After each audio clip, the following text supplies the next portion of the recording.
जय शिवराय मित्रांनो, मी शिवव्याख्याता मधुकर बोडगे आणि आपण वाचतोय डॉक्टर राज जाधव लिखित बहिर्जी नाईक ही कादंबरी.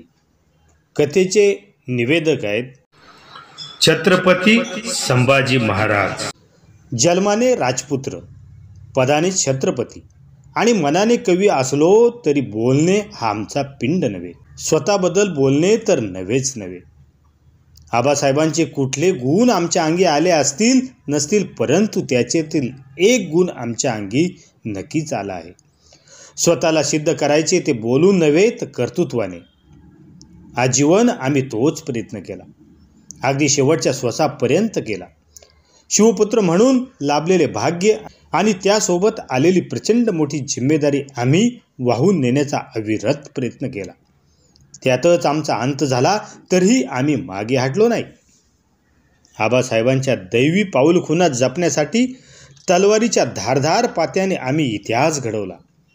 परंतु आमच्या कम नशिबाने इतिहासाची मक्तेदारी वाहणाऱ्या लेखणी बादरांची लेखणी आमच्या तलवारीवर भारी पडली. त्यांच्या विरुद्ध आपण शब्दाची तलवार उचलून बंड करावे असे कित्येक वेळा म्हणी येते. आमच्या निष्कलंक चरित्रावर शिंतोडे उठवून आमचे चरित्र मलिन करण्याचे पाप तलवारीने जमले नाही, ते आता शाईने धुवून टाकावे असे कित्येकदा वाटते. आमच्या भीम पराक्रमाची चाड ज्यांनी ठेवली नाही त्यांची तमा न बाळगता त्यांच्या विरुद्ध पेटून उठावे वाटते. आमच्या बलिदानाची किंमत माती मोल ठरविणाऱ्याला मातीत मिसळून टाकावे वाटते असे कित्येकदा वाटते. पण वाटते आपणच आपली हेजिबी करून काय मिळणार आहोत. ज्यांना आमच्याविषयी प्रेम वाटते ते नक्कीच शोधत येतील आपल्या चारित्र्य संपन्न आणि पराक्रमी इतिहासाकडे येणारी अभ्यासू वाट.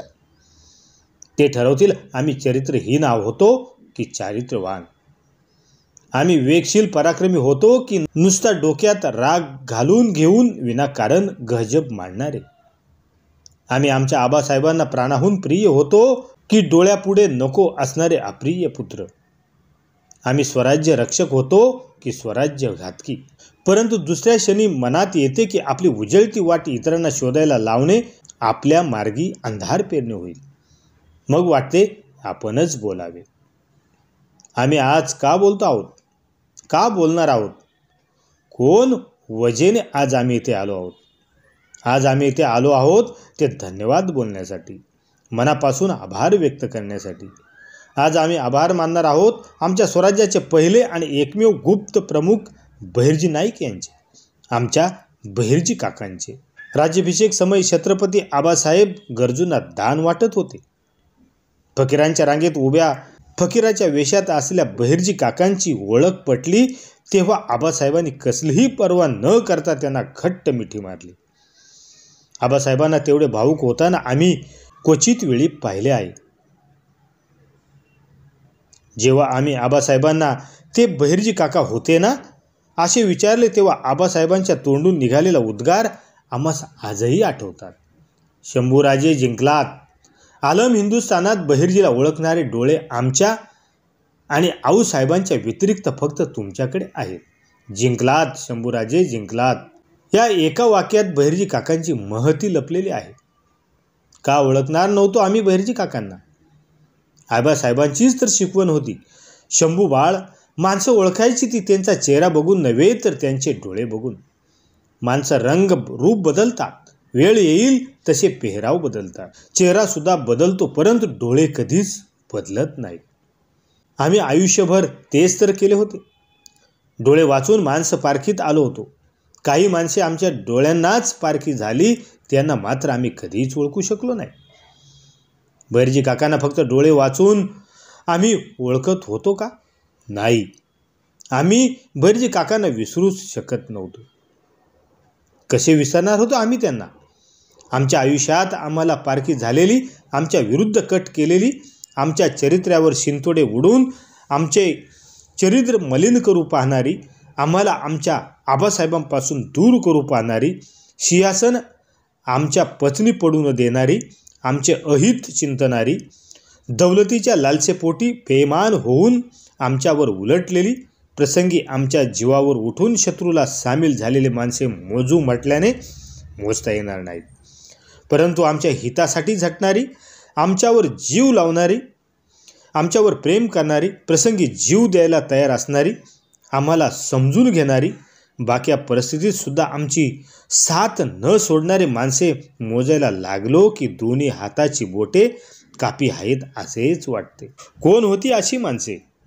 आमचेच नव्हे तर आलम रयतेचे झालेले आबासाहेब, मराठी दौलतीच्या साक्षात आई भवानी खुद्द आऊसाहेब. मामा कसा असावा याचे एकमेव द्वितीय उदाहरण हंबीरराव मोहिते मामा. राजश्रिया विराजित आबासाहेबांच्या कन्यास स्वभाव्यात अशा आमच्या पत्नी येसूबाई राणी सरकार आणि इतिहासाला माहीत नसलेले किंवा इतिहासाने कोणाला माहीत होऊ न दिलेले आमचे बहिर्जी काका, गुप्तहेर प्रमुख बहिर्जी काका. आबासाहेब आम्ही तुम्हाला त्यावेळी सांगू शकलो नाही, परंतु आम्ही बहिर्जी काकांना त्यावेळी ओळखले नव्हते, तर आम्ही त्यांना कधी विसरलोच नव्हतो, विसरू शकत नव्हतो. कारण आम्ही तुमच्याच तोंडून बहिर्जी काकांबद्दल जेवढे ऐकले होते त्यामुळे त्यांच्याविषयी आम्हाला आपसूक खास आकर्षण झाले नसते तर नवल होते.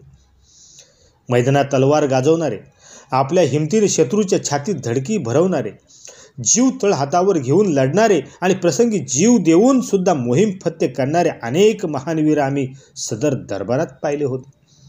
त्यांच्या पराक्रमापुढे आमची मान सदैव आदराने झुकत होती. परंतु बहिर्जी काका हे आम्हालाच नव्हे तर बऱ्याच जणांना न उलगडलेले कोडेच होते. आम्ही अगदी लहानपणापासून बघत होतो. आबासाहेब अचानक बेत आखतात, मोहिमेवर बाहेर पडतात. प्रत्येक वेळी त्यांना भेटायला एक नवी व्यक्ती येते आणि आबासाहेबांचे बेत बदलतात, मोहिमांना रंग चढते. बऱ्याच वेळा आबासाहेब गडावर बसून सध्या आग्र्यात काय सुरू आहे, आदिलशहाची पुढची चाल काय आहे, अफजल खान कुठवर आला आहे, शास्तखानाच्या तळावर किती सैनिक आहेत, शास्तखान कुठल्या खोलीत झोपला आहे, सुरतेत किती उंबरे आहेत, तिथली लोकसंख्या किती आहे, आग्र्याला पोचायला किती वेळ लागतो, आपण कुठल्या मार्गाने जाणार आहोत, कारतलब खान कुठल्या मार्गे तळकोकणात उतरणार आहे, अशा बाबी सदर बैठकीत कारभारी लोकांची चर्चा करताना बोलतात.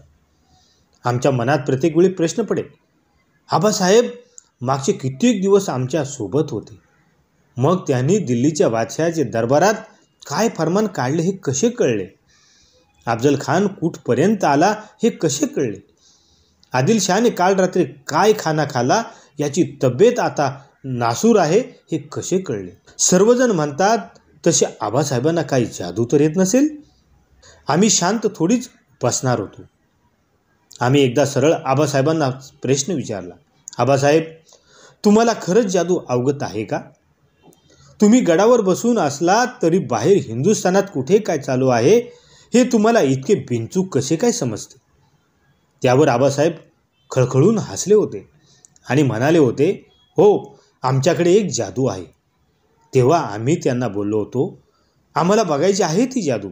त्यावेळी आबासाहेबांनी आम्हाला वचन दिले की एक दिवस ती जादू आम्ही तुम्हाला नक्की दाखवू. त्या दिवशी आबासाहेबांनी आम्हाला, चला आम्हाला अवगत असलेली जादू पाहिजे आहे ना. आम्ही उत्सुक होऊन होकार दिला. आबासाहेबांनी आम्हाला खलबत खाण्यात नेले. तिथे एक मळकट कपडे घातलेला, अंगावर अनेक जखमा असलेला भिकारी आमची वाट बघत होता.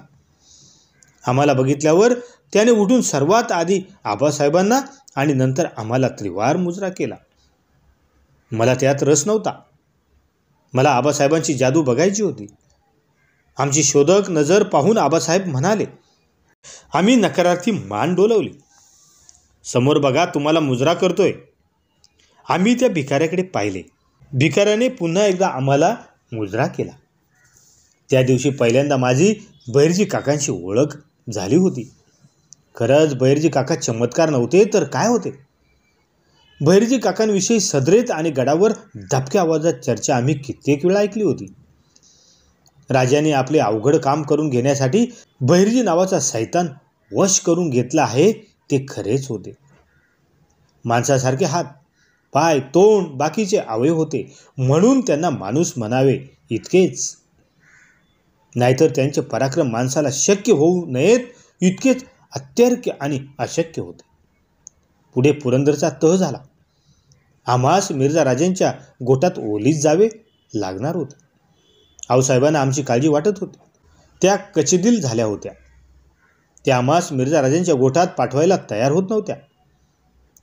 आबासाहेब त्यांना राजकारण समजावून सांगत होत्या.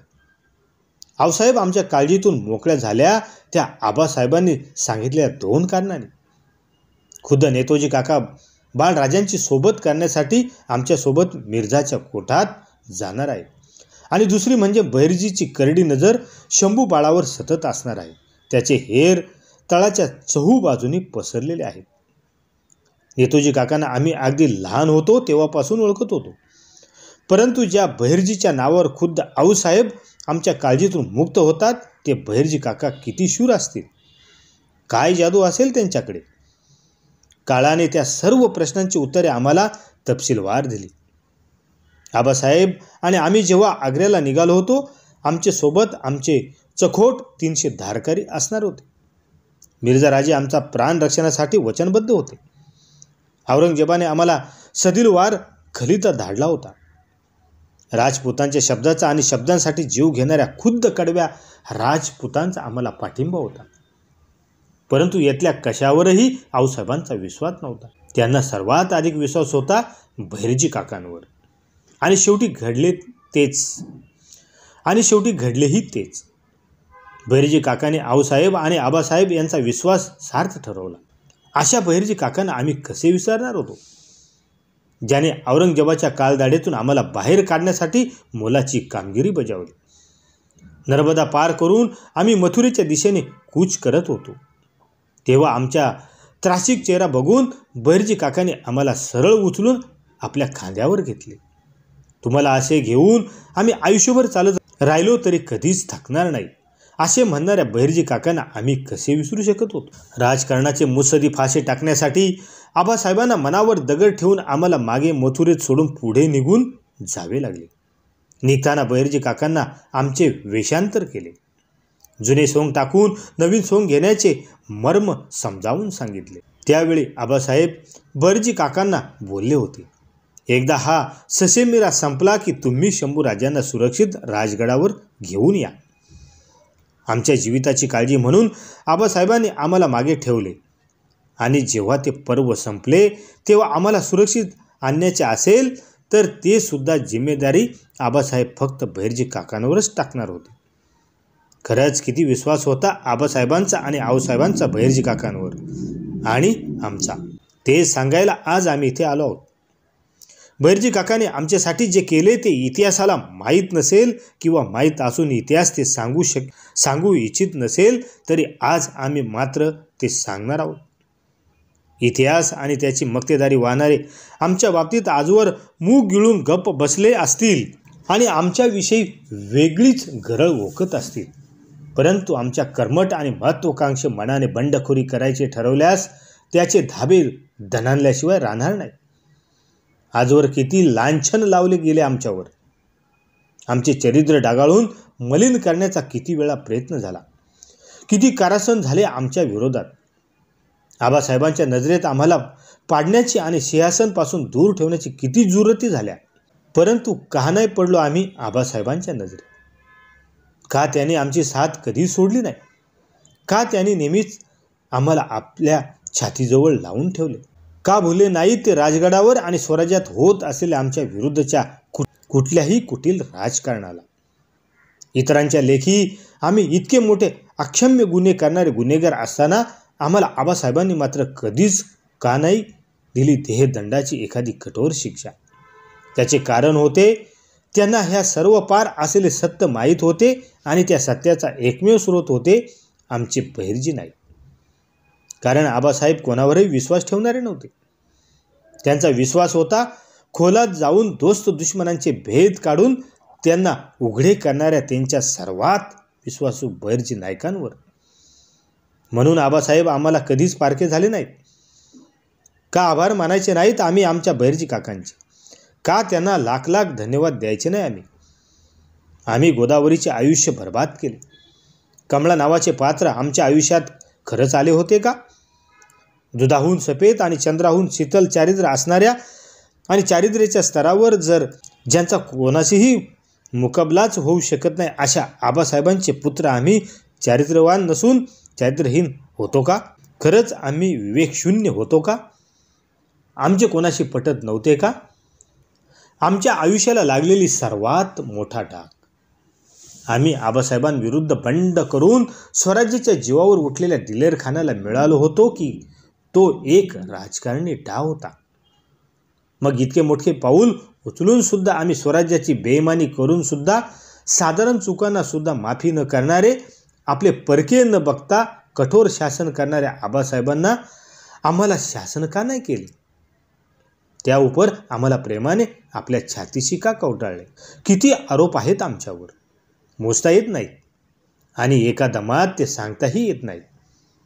परंतु यातला कुठलाच आरोपासाठी आमचे आबासाहेब मात्र आमच्यावर रागावले नाहीत. आम्हाला त्याने आपल्यापासून दूर केले नाही, कारण ते सर्व सत्य जाणत होते. आमच्याविषयी सर्व सत्य जाणून असणारे फक्त तीनच व्यक्ती होते. एक आबासाहेब, दुसरे खुद्द आम्ही आणि तिसरे बहिर्जी नाईक. राजकारणाची झालेली गुंतावळ सोडवता सोडवता आबासाहेब आम्हाला एकटे टाकून अचानक निघून गेले. अचानक? खरंच त्यांचे जाणे अचानक आणि नैसर्गिक होते का? काळजाला पीळ पाडणारा हा प्रश्न डोक्यात लाखो मधमाशांचे पोळ उठवून जातो. आमच्या विषयीचे सर्व प्रश्न अनुत्तरित ठेवून आबासाहेबांचे जाणेच आमच्यासाठी सर्वात मोठा प्रश्न झाले. दुसरे होते बहिर्जी नाईक. बहिर्जी काकांना तर आयुष्यभर कधीच उजेडात येता आले नाही, कोणाला काही सांगता आले नाही. आणि तिसरे खुद्द आम्ही, जे आजवर शांत राहिलो, अपमान सहन करीत राहिलो, लांछनं झेलीत राहिलो, परंतु आज आम्ही शांत बसणार नाही. बोलणे आमचा पिंड नसला तरी आज आम्ही बोलणार आहोत, सर्व काही सांगणार आहोत. सर्व भेद आज सर्व समक्ष खुले करणार आहोत, कोणाचीही तमा न बाळगता, कोणाचीही फिकीर न करता. त्यासाठी आम्हाला बहिर्जी काकांचा आधार घ्यावा लागेल. त्यासाठी आम्हाला खूप खूप मागे भूतकाळात जावे लागेल, जिथून या सर्वांची सुरुवात झाली. अगदी तिथे आग्रा पर्व संपले होते आणि शंभू पर्वाची ती सुरुवात होती क्रमशः. आणि हे विचारच घडवतील या संवेदनशील मनात क्रांती.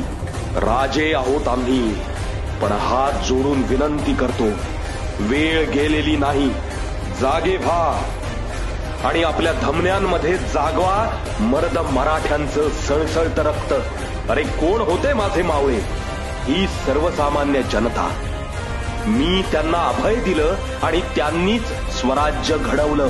माझ्या लेकरांनो, ही तीच वेळ आहे जशास तसं वागायची, महाराष्ट्र घडवण्याची, पुन्हा स्वराज्य स्थापन करण्याची. आम्ही रायरेश्वराच्या मंदिरात शपथ घेतलेली, तुम्ही शपथ घ्या. माझ्यासोबत म्हणा, हा महाराष्ट्र आपला आहे, त्याचं रक्षण करणं, महाराष्ट्र अस्मिता राखणं हे माझं कर्तव्य आहे. बोला, हर हर महादेव, हर हर महादेव.